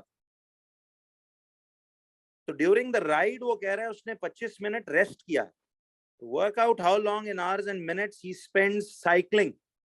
तो साइकिलिंग करने के लिए आपने सबसे पहले तो ये देखना है, जरा गौर से देखिएगा इसको। तो सबसे पहले तो बच्चों आपने ये करना है कि देखिए एंडिंग टाइम 1738 में से उसका जो स्टार्टिंग टाइम था वो वाला आपने माइनस करना। Remember this is the minute section and this is the hours section.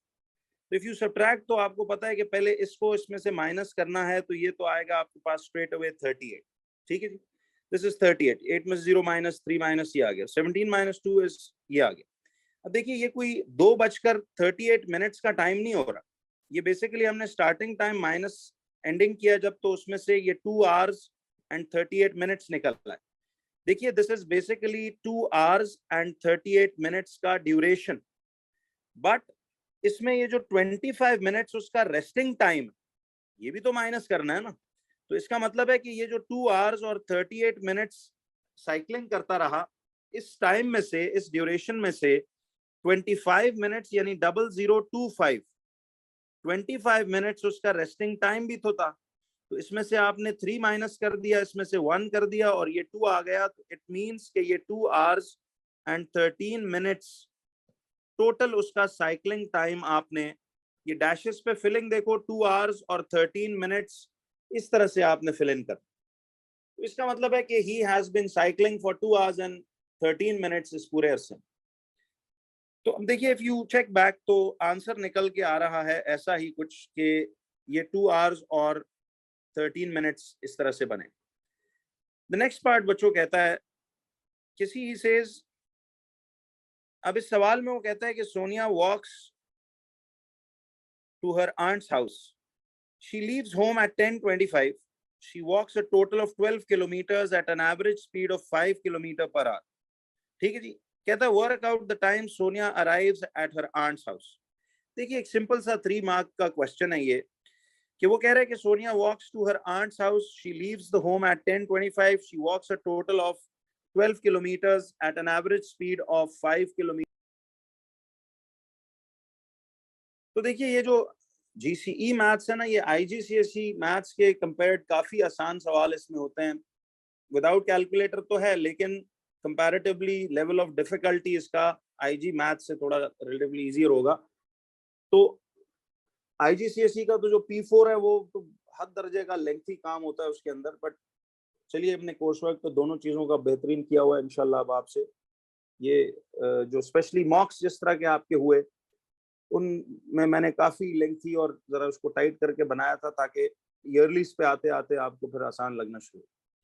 तो देखिए वो कह रहा है कि she walks to her aunt's house, she leaves the home at 10:25। अब देखिए 10:25 24 आवर फॉर्मेट है, तो 10:25 पे शी लीव्स हर हाउस और वो आंट्स के घर जा रही है। तो अब वो कहता है कि she walks a total of 12 kilometres. तो देखिए इसने डिस्टेंस कितना वॉक किया, ये आप इसी तरह डाटा लिख रहे हो 12 किलोमीटर्स, और किस एवरेज स्पीड पे वॉक किया, 5 किलोमीटर्स पर आवर। तो हम पहले तो ये देखेंगे कि डिस्टेंस अगर किलोमीटर्स में हो तो फिर टाइम भी स्पीड भी किलोमीटर्स पर आवर में होगी। तो सबसे पहले तो स्टेप 1 में बच्चों आपको इसका ढूंढना पड़ेगा ये टाइम टी करके। अच्छा बेस्ट तो ये है कि देखिए इसका जो डाटा प्रेजेंटेशन और काम का सीक्वेंस है ना, वो आप ऐसे लिखा करें, यहाँ पे साइड पे डाटा लिखें कि उसका जो डिस्टेंस कवर्ड था वो 12 किलोमीटर्स था, स्पीड उसकी 5 किलोमीटर्स पर आवर थी। तो पहले स्टेप में तो हम ढूंढेंगे कि उसको टाइम लगा कितने आवर्स का। देखिए बच्चों ये बात समझ है ना कि डिस्टेंस अगर किलोमीटर्स में है तो स्पीड किलोमीटर्स पर आवर में होनी चाहिए, तो फिर जाहिर है किलोमीटर से किलोमीटर कैंसिल होकर फॉर्मूला में जवाब टाइम का तो आवर्स में ही निकलेगा। अच्छा पहला स्टेप है कि हमने इसका वो टाइम ड्यूरेशन ढूंढना है कि उसे अपने घर से अपने आंट के घर तक जाने में कितना वक्त लगा। तो for this first of all हम यूज करेंगे वही एवरेज स्पीड का फॉर्मूला कि total distance over total time. Speed उसकी 5 दी हुई है, डिस्टेंस उसका 12 दिया हुआ है, टाइम t है। तो t ऊपर जाके क्या होगा c। इस तरह की कॉलम वर्किंग हमने जो टेस्टों में मॉक्स से सीखी थी वो इस वजह से सीखी थी कि ये 12/5 आ जाएगा। ठीक है जी, दिस विल बी 12/5। और अब हम क्या करेंगे कि t will be equal to 12/5 को देखिए आप विदाउट कैलकुलेटर कैसे करते हो, यू नो कि 12 पूरी तरह डिवाइड नहीं होगा तो आप इसके साथ 0.00 लगा लिया करो। अब सी 5 2 टाइम्स इज 10, माइनस किया, ये 2 बचा और ऊपर से एक 0 हमने यूं कॉपी किया। जैसे ही आप फर्स्ट डेसिमल प्लेस छापते हो ऊपर एक डॉट ऐसे चला जाता। अब हम इसको पूरा 20 मानेंगे और 5 4 टाइम्स इज 20 करके यहां से इसको क्रॉस आउट करेंगे। गौर कीजिए कि आपके पास टाइम निकला इधर से 2.4 आवर्स का। इसका मतलब ये हुआ कि ये आपके पास टोटल 2.4 आवर्स लगे। लेकिन मसला ये है बच्चों कि 2.4 आवर्स का तो हमने उसमें 10:25 उधर देखो ना, उसने आवर्स और मिनट्स में दिया हुआ है टाइम के 10:25 पे वो निकला है, घर से निकली है। तो 2.4 आवर्स जो है इसको पहले तो हम चेंज करेंगे into complete hours and minutes में। देखिए ये करना आपको सिखाया हुआ है कि 2.4 आवर्स में 2 आवर्स तो कंप्लीट हैं। जरा गौर कीजिएगा, 2.4 आवर्स में 2 आवर्स तो मुकम्मल आवर्स हैं। लेकिन ये जो, एक सेकंड, पहले हम इसको यूं करते हैं कि ये 2 आवर्स प्लस 0.4 आवर्स है, राइट। तो हमें इस 0.4 आवर्स को, इन 0.4 आवर्स को चेंज करना होता है मिनट्स में। ये तरीका है आवर्स और मिनट्स में चेंज करने का। तो अब गौर कीजिएगा कि आप आवर्स टू मिनट्स जा रहे हैं, यानी आप बिग टू स्मॉल जा रहे हैं। रिमेंबर दैट वर्ड बॉम्ब्स का, कि आपने जब भी big units to small units जाना हो तो m स्टैंड्स फॉर मल्टीप्लाई, और जब भी स्मॉल से बिग यूनिट्स में जाना हो तो आप डिवाइड करते हो। तो 0.4 आवर्स को मिनट्स में आपने ले जाना है, तो इसको हम क्या करेंगे, अब इसको इंटू 60 करेंगे। तो 0.4 ओवर इंटू 60 क्या होता है? देखिए अब विदाउट कैलकुलेटर ये सारी हरकतें अब मैंने सिखाई हुई है, लेकिन हम दोबारा से कर लेते हैं कि 0.4 इंटू 60 के लिए आपको देखिए क्या टेक्निक बताई थी बच्चों के, इस 0.4 को क्या मैं लिख सकता हूँ 4/10। देखिए ना 4 आ गया ऐसे करके न्यूमरेटर में, इस डॉट की जगह आ गया 1, और जितने डेसिमल प्लेसेस है, एक डेसिमल प्लेस है तो एक 0, तो 0.4 इज 4/10 एक्चुअली। इंटू 60 करूं तो सी 0 से 0 कट हो गया, क्योंकि मल्टीप्लाई है तो आप इस तरह क्रॉस में कटिंग कर सकते हो। और आपके पास अब क्या बच गया, ये 4 इंटू 6 यानी 24 मिनट्स। इसका मतलब ये हुआ बच्चों कि ये टोटल जो है 2 आवर्स एंड 24 मिनट्स उसको लगे अपने घर से आंट के घर तक। लेकिन उसने ये नहीं पूछा था, अगर तो सिर्फ ये पूछता ना कि जी give the answer in hours and minutes for the time taken to travel from her house to her aunt's house, तो फिर तो यहाँ करके रुक जाते। लेकिन ये पढ़ो, कहता है work out the time she arrives at her aunt's house. Time बताना है जिस वक्त वो पहुंची है। तो मुझे ये बताइए कि उसको टाइम टोटल तो 2 घंटा 24 मिनट का टाइम लगा to go from her house to her aunt's house, लेकिन at what time will she reach? तो देखिए शी लीव्स होम एट 10:25। अब खुद सोचो कि अगर 10:25 पे शी लीव्स हर हाउस और उसको ड्यूरेशन टोटल लगा 2 आवर्स एंड 24 मिनट्स, तो वो एंडिंग टाइम क्या होगा? देखिए ना, अगर उसको 2 आवर्स एंड 24 मिनट्स लगे, 10:25 पे वो निकली है और 2 घंटा और 24 मिनट उसको लगे, तो वो eight what time does she reach? तो 10:25 में आपने इस टाइम को सिंपली एड अप करना है। स्टार्टिंग टाइम पता हो, ड्यूरेशन पता हो, तो फिर एंडिंग टाइम एडिशन से ही निकलती है। तो all you have to do is कि देखिए इसमें आपने 10:25 में उसको 0-2-24 को ऐड करके दिखाना। तो ये आएगा 9, ये आएगा 4 और ये आएगा 12। इसका मतलब है कि she will reach her aunt's house at 12:49, यानी वो 12:49 PM है।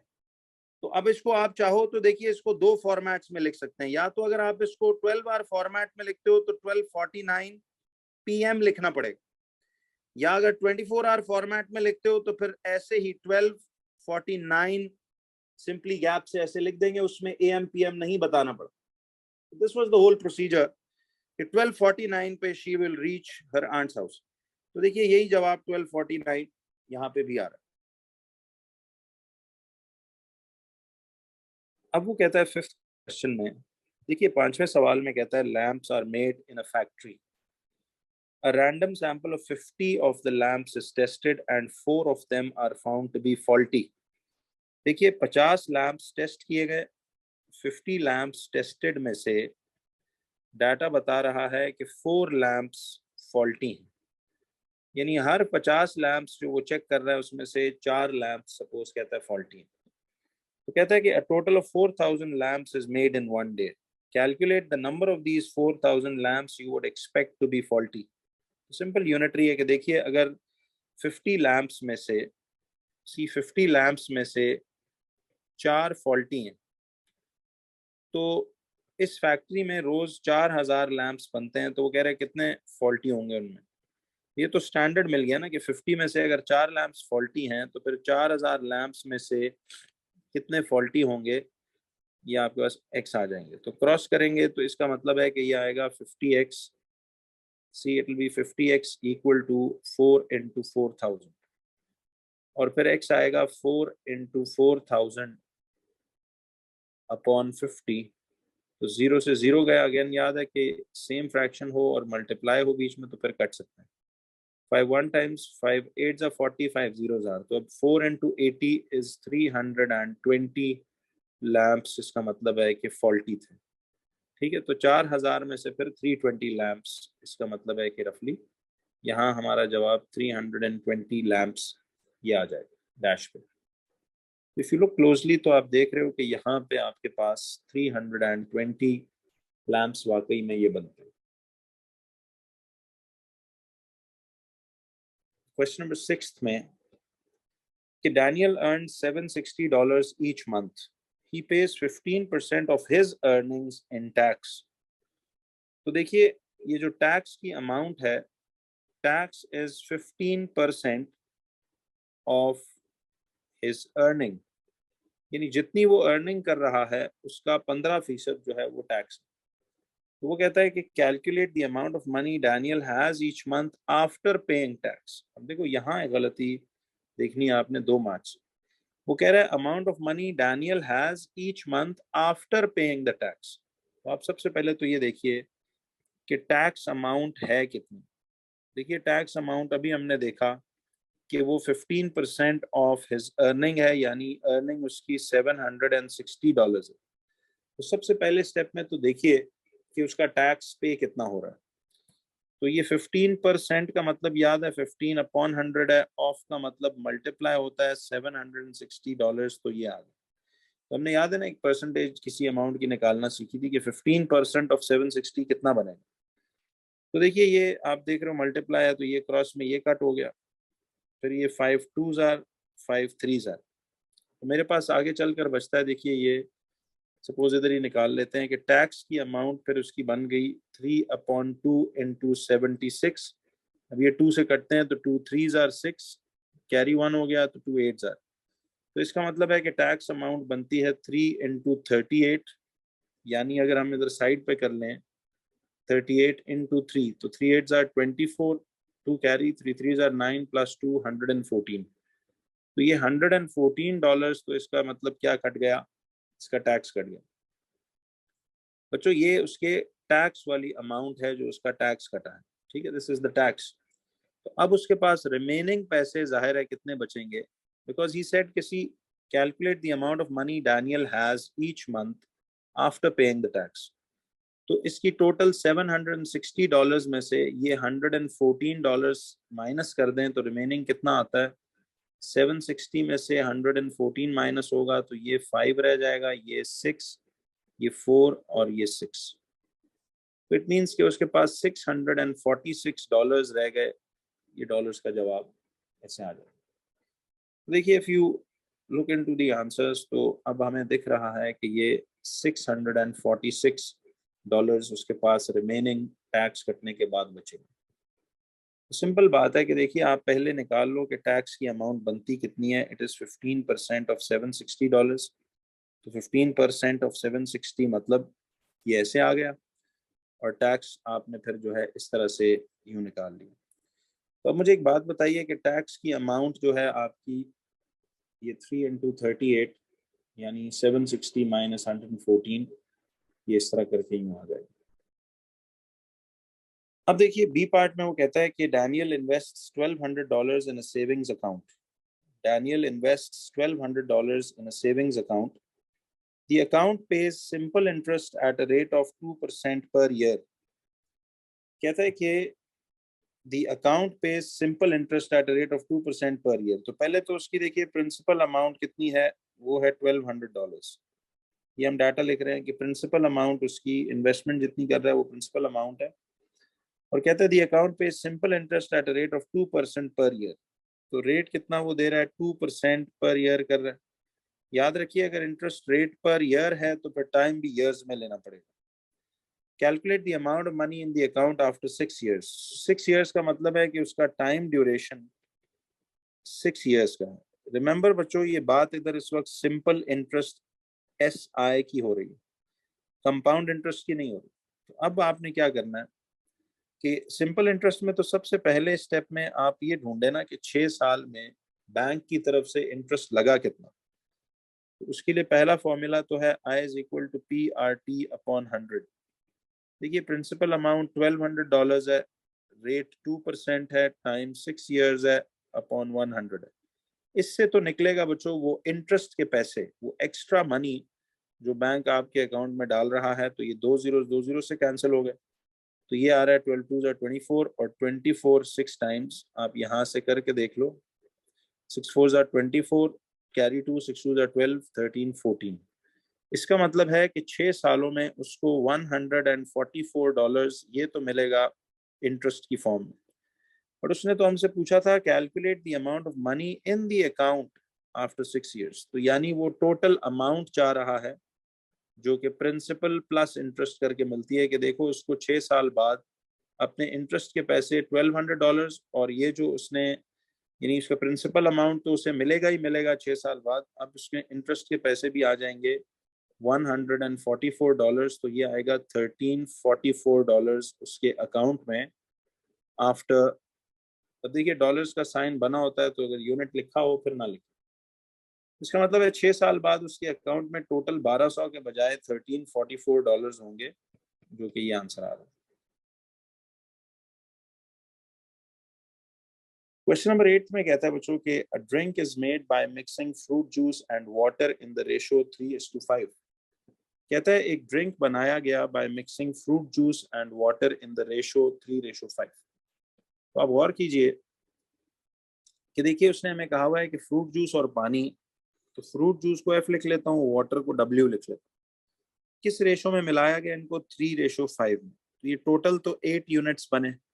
ठीक है, तो इसका मतलब है ये जो पूरा ड्रिंक था, ठीक है, देखो ड्रिंक वो इन दोनों के कॉम्बो को कह रहे हैं, फ्रूट जूस और पानी मिला के ये पूरा ड्रिंक इसको कह रहे हैं. ठीक है, इसका मतलब है कि ये 8 यूनिट्स उस पूरे ड्रिंक के हैं, खाली फ्रूट जूस या पानी के नहीं. तो ये ध्यान से जुमला पढ़ना था कि देखिए a drink is made by mixing fruit juice and water. A drink is made by mixing fruit juice and water in the ratio 3:5. तो इसका मतलब है कि वो ड्रिंक टोटल 8 यूनिट्स. कहता है द ड्रिंक, ये ध्यान से लफ्ज पढ़ना, the drink is made using 2 liters of water. जरा देखिए पानी उसमें कितना उसने लगाया, 2 liters. पानी 2 liters था, तो सी मैंने वाटर के इन 5 यूनिट्स को कहा कि ये वो 2 liters के इक्विवेलेंट है. इसका मतलब है पानी के ये 5 यूनिट्स इस 2 liters के इक्वल हैं. तो ये यूनिटरी स्टैंडर्ड बन गया कि उस पानी के 5 units they are equal to 2 liters. क्योंकि देखो कहता है the drink is made using 2 liters of water. तो पानी उसमें 2 liters है, तो इसका मतलब है 5 यूनिट्स 2 liters के बराबर है. तो वो कहता है calculate the amount of fruit juice used. अब फ्रूट जूस कितने रेशोज थे, तो अगर 5 यूनिट्स 2 liters है तो फिर ये 3 यूनिट्स कितना होगा, ये x लीटर्स आ जाएगा. अब इसको क्रॉस करके देख लेते हैं. ये 5x इक्वल टू 2 into 3, ये x इक्वल टू 6/5 आ जाएगा. तो ये हमारे पास डिवीजन अब हम जब करेंगे तो 6 इधर और 5 इधर है, तो ये आप इसको 0 लगा लो. 5 1 times 5 आएगा, -1 किया, 0 इधर आया, डेसिमल ऊपर चला गया, 5 2 10 हो गया. तो इसका मतलब है कि ये आपके पास 1.2 लीटर्स इस तरह करके ये आता है. जब सवाल ये था, वो कहता है कि give your answer in millimetres. अब इसको 1.2 लीटर्स को हमने मिली लीटर्स में चेंज करना, सॉरी मिलीमीटर्स में. तो जब आप इसमें मिलीमीटर्स में चेंज करेंगे तो 2 लीटर्स को मिलीमीटर्स में कैसे चेंज किया जाए? आपको स्टैंडर्ड याद होगा बच्चों के 1 लीटर जो है वो 1000 मिलीलीटर्स, याद है? सॉरी, ये मिलीलीटर्स था, मिलीमीटर्स नहीं था, मिलीलीटर्स था। तो इसका मतलब है कि ये आपके पास 1.2 मिलीलीटर्स में उसको चेंज करना है। तो 1 लीटर जो है वो 1000 ml है। तो मुझे ये बताइए कि इस 1000 की अमाउंट से या तो मल्टीप्लाई करें या डिवाइड।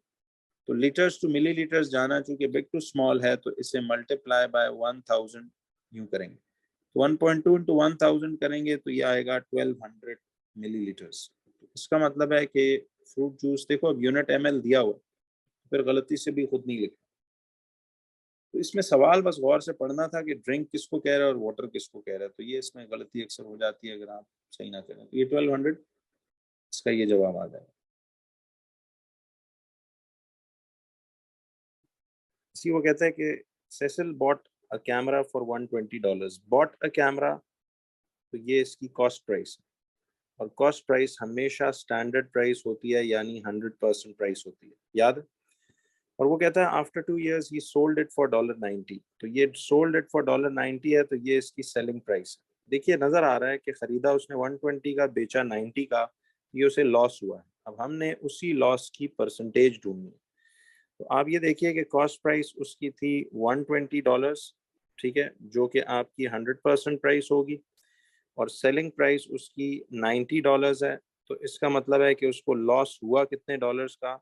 $120 minus the $90। तो याद है लॉस में हमेशा कॉस्ट प्राइस बिगर होती है, सेलिंग प्राइस थोड़ी होती है। तो आप 120 में से 90 माइनस करेंगे तो पता लग जाएगा कि लॉस हुआ कितने डॉलर्स का। तो लॉस आपको $30 का इस वक्त ये हुआ है, और हमने इसी लॉस के डॉलर्स की परसेंटेज कैलकुलेट करनी है। तो आपको स्टैंडर्ड तो पता है कि देखिए $120 जो है, $120 अगर 100% होता है, तो चूंकि हमें परसेंटेज ऑफ द लॉस चाहिए, तो इसीलिए मैं लॉस वाले डॉलर्स ही, याद है, लॉस वाले डॉलर्स ही इस्तेमाल करोगे तो डायरेक्ट आपको लॉस की परसेंटेज मिलेगी। तो इसको क्रॉस करेंगे तो ये आएगा 120x is equal to 30 into 100। तो फिर x निकल आएगा 30 इंटू 100 डिवाइडेड बाय 120। तो ये आता है, देखिए 30 इंटू 100 डिवाइडेड बाय 120। तो ये 0 से गया 0, 3 1 टाइम्स, 3 4 टाइम्स, और ये 2 2 टाइम्स, ये 2 50 टाइम्स, फिर ये 2 1 टाइम्स एंड 2 25। तो ये कुल मिला के 25% इसकी ये कटिंग। देखिए अगर आपको ये कटिंग इसकी थोड़ी क्विक और फास्ट लगी है, तो अब इतना हमने कर तो लिया है वैसे, लेकिन चले मैं एक दफ़ा दोबारा इसको स्लो मोशन में करता हूँ। ये 30 इंटू 100 है डिवाइडेड बाय 120। देखिए जब भी सिंगल फ्रैक्शन हो और बीच में मल्टीप्लाई का साइन हो, हाँ अगर इधर प्लस या माइनस का साइन होता है इस जगह, फिर इन्हें नहीं काट सकते, लेकिन मल्टीप्लाई है तो ये 0 इस 0 से कट गया, ये 3 1 टाइम्स और ये 3 4 टाइम्स आ गए। चलिए हम इसको ज़रा नीट करके यहाँ लिख लेते हैं कि 1 इंटू 100 इज 100, और नीचे 4 आ गए। फिर ये 2 से कटते हैं तो 2 1 टाइम्स, 2 2 टाइम्स, और 2 50 टाइम्स। फिर ये आपके पास 50/2 आ गया। फिर 2 1 टाइम्स एंड 2 25 टाइम्स। तो बेसिकली ये कटिंग आपकी बड़ी पक्की होनी चाहिए। इसका मतलब है कि उसको जो लॉस हुआ है दैट इज 25%। चूंकि परसेंटेज यहाँ गिवन है, तो इसलिए हम इसको मजीद इस तरह नहीं कर रहे। तो इफ़ यू लुक बैक, तो हमारा जवाब ये निकलेगा C, this is 25% correct answer only. CAO means correct answer only, 25% इसका वो है। अच्छा कई लोग इसको यूं करेंगे, ये जस्ट फॉर रिकॉल बता रहा हूँ कि देखिए वो इसको इस तरह करेंगे कि $120 जो थे कॉस्ट प्राइस, वो अगर 100% है तो कई लोग 90% निकालते हैं। ये आपके पास सेलिंग प्राइस की परसेंटेज निकलेगी। जब इससे ये आपका जवाब निकल आएगा ना करते करते 125%, तो फिर परसेंटेज ऑफ द लॉस ढूंढने के लिए आपको इस 125% सेलिंग प्राइस में से कॉस्ट प्राइस की 100% माइनस करके फिर भी लॉस आपको, सॉरी 125 नहीं आएगा, इसका आंसर सॉरी 75% आएगा। तो ये सेलिंग प्राइस की परसेंटेज होगी। तो फिर परसेंटेज ऑफ द लॉस ढूंढने के लिए आपको ओरिजिनल 100% में से माइनस करना पड़ेगा 75%, तो ये फिर भी 25% जवाब ही आता। तो इस तरह भी आप इसको कर सकते थे। अब जरा देखिए बी पार्ट में वो कहता है some money is shared between Miriam and Nina in the ratio 2:3। अब देखिए ये m रेशो n में किस रेशो से पैसे तकसीम हुए, ये 2:3 से। देखिए ये m और n में 2:3 से पैसे तकसीम हुए, तो m2 और ये 3 ये इस तरह से आ गए। अच्छा, अब वो सवाल में कहता है कि what percentage of the total money share does Miriam receive. तो देखिए आपने ये देखना है कि इसमें जो सम ऑफ द रेशो आया, सी सम ऑफ द रेशो जो आपके पास आया दैट इज 2 + 3 यानी 5 यूनिट्स। ठीक है जी, 5 यूनिट टोटल पैसा उनमें तकसीम हुआ है। और वो कहता है कि देखिए वो कह रहा है कि what percentage of the total money shared does Miriam receive, what percentage.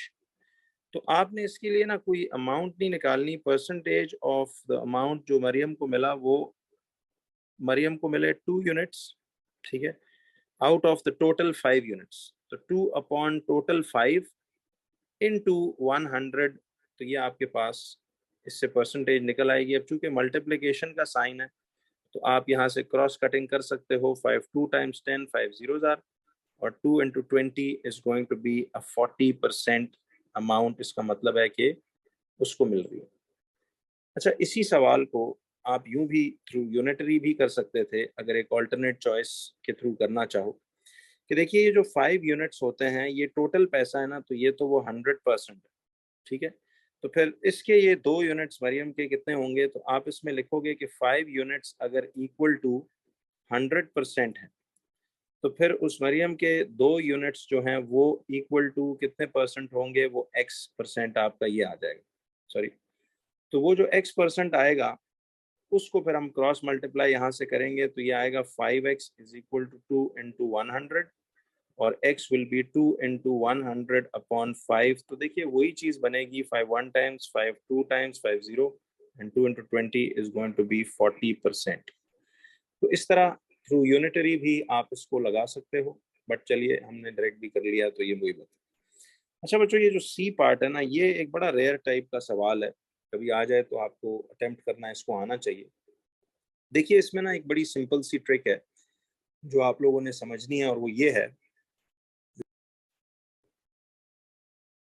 तो इसमें कहता है वो कि given that see, it says given that a/b is 5/6, b/c is 3/8। अब मुझे ये बताइए बच्चों कि आपके पास ये a/b आ रहा है, इट इज 5/6, और फिर b/c आ रहा है हमारे पास, ये देखिएगा जरा, b/c जो है दैट इज 3/8। देखिए इसको लिखने का ना स्टाइल ये होना चाहिए कि आपने ये देखना है कि a/b अगर 5/6 है तो a/b के नीचे 5/6 लिखा, फिर आगे b और c के दरमियान रेशो 3/8 है, तो अब यही देखो मैंने इसी b के नीचे b/c ऐसे स्टाइल में लिखा, ये b के नीचे b ही आ रहा है, ये 3/8। अच्छा, अब ये अगर a और b का रेशो बताया हुआ है और फिर b और c का रेशो बताया हुआ है, तो वो कह रहे हैं फाइंड करो a/b/c। तो देखिए दो रेशोस के जरिए जब वो तीनों का रेशो पूछे, तो एक सिंपल सी टेक्निक आप ये देखो कि देखो ये तो इधर ये भी बी का ही अमाउंट है और यहाँ पे ये 3 यूनिट्स भी बी की ही अमाउंट है। जरा गौर से देखिए बच्चों कि हमारे पास ये जो बी की अमाउंट है ये क्या हुई है, एक्चुअली ये हाफ हुई है ना। देखिए ये 6 से आधी होकर 3 पे आ चुकी है, तो कोई एक ऐसा कॉमन अल्फाबेट वो देगा, तो वो जो कॉमन अल्फाबेट है आप उसमें देखें कि वो कितने टाइम्स इंक्रीज या डिक्रीज कर, तो आप गौर कर रहे हो कि ये 6 से 3 हो जाना मतलब ये आधा हुआ है, this ratio has divided by 2। तो आपने फिर इन सारों को बेसिकली देखा जाए तो 6 डिवाइड बाय 2 होके 3 बना, तो आपने इस 5 को भी फिर डिवाइड बाय 2 ही करना है, तो ये डिवाइड बाय 2 होकर ये 5 आधा होके 2.5 नहीं हो जाता, तो ये आपके पास ए की रेशो आ जाएगी, ये बी की रेशो आ गई और ये सी की इस रेशो आ गई। लेकिन अब मुझे ये बताइए कि ये जो a/b/c है, रेशोज तो हमेशा हमने क्या पढ़ा था कि उन्हें हम सिंपलेस्ट होल नंबर्स में जवाब देते, तो आपको याद है कि इस 2.5 को होल नंबर बनाना हो तो हम इन सारों को इनटू कितना करेंगे? देखो अब इस 0.5 को लोएस्ट होल नंबर बनाना हो तो मल्टीप्लाई बाय 2 इसको करेंगे। अब खुद से ही हमने सोचा कि मल्टीप्लाई बाय 2 करेंगे, तो जो इनके साथ किया है फिर बाकियों के साथ भी रेशो में फिर एक जैसा सलूक सबके साथ किया जाता है। तो 2 इंटू 2.5 तो आपके पास आ जाएगा होल नंबरों में लोएस्ट 5, 3 2 जार आ जाएगा 6 और 8 2 जार आ जाएगा 16। तो इसका मतलब है कि असल में ए रेशो बी रेशो सी जो है वो ये वाला जवाब बनेगा इस केस में कि आपके पास ये 5 रेशो 6 रेशो 16 ऐसे बनना चाहिए।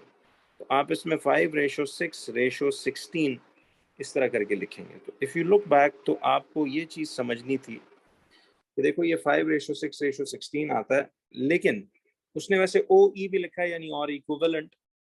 तो आपने ये देखना था कि देखो ये 6 यहाँ से गौर करो, 6 जो है ये हाफ हुआ है, तो फिर ये 5 भी हाफ होगा और सी तो आगे ऑलरेडी दिया हुआ है। तो ये 2.5 रेशो 3 रेशो 8 है।